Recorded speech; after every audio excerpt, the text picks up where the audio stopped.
Students, आज का topic है प्रपोज डिविडेंड के रिगार्डिंग में, जो एक कैश फ्लो का कॉन्सेप्ट है। कैश फ्लो में अगर आपको प्रपोज डिविडेंड एडजस्टमेंट में गिवन है करंट और प्रीवियस ईयर का, तो करंट ईयर के उसको कॉन्टिजेंट लायबिलिटी माना जाएगा और आप इसको क्वेश्चन में इग्नोर करें। जो भी करंट ईयर का प्रपोज डिविडेंड होगा एडजस्टमेंट में, वो आपके लिए कॉन्टिजेंट लायबिलिटी होगा और प्रीवियस ईयर के डिविडेंड को आप मेड और पेड दोनों ही कंसिडर करेंगे। प्रॉफिट बिफोर टैक्स से पहले इसको आप ऐड करेंगे और फाइनेंसिंग एक्टिविटी में पेड वाला अमाउंट माइनस करेंगे।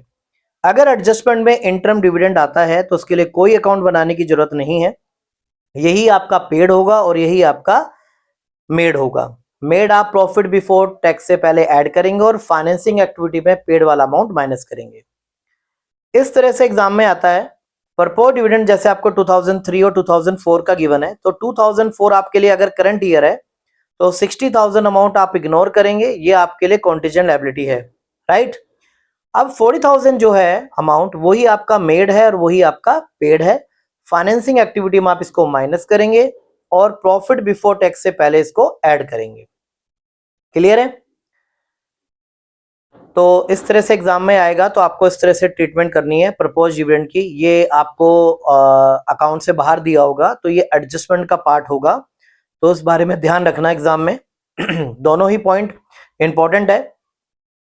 अब पॉइंट की बात करते हैं, क्यों नहीं लिया जाता जो करंट ईयर का डिविडेंड है, प्रपोज डिविडेंड है, इसको क्यों नहीं लिया जाता?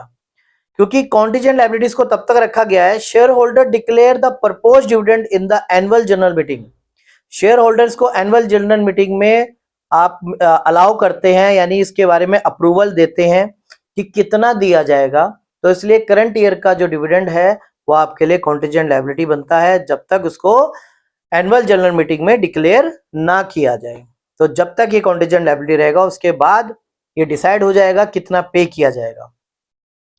इसके ऊपर एक 1 मार्कर का क्वेश्चन बनाया हुआ है कि प्रपोज डिविडेंड को कैसे ट्रीट करेंगे आप। तो प्रपोज डिविडेंड कॉन्टिजेंट लायबिलिटी बताइए मैंने, तो option is a right. Okay, propose dividend को क्या ट्रीट किया जाएगा? करंट ईयर के लिए कॉन्टिजेंट लायबिलिटी।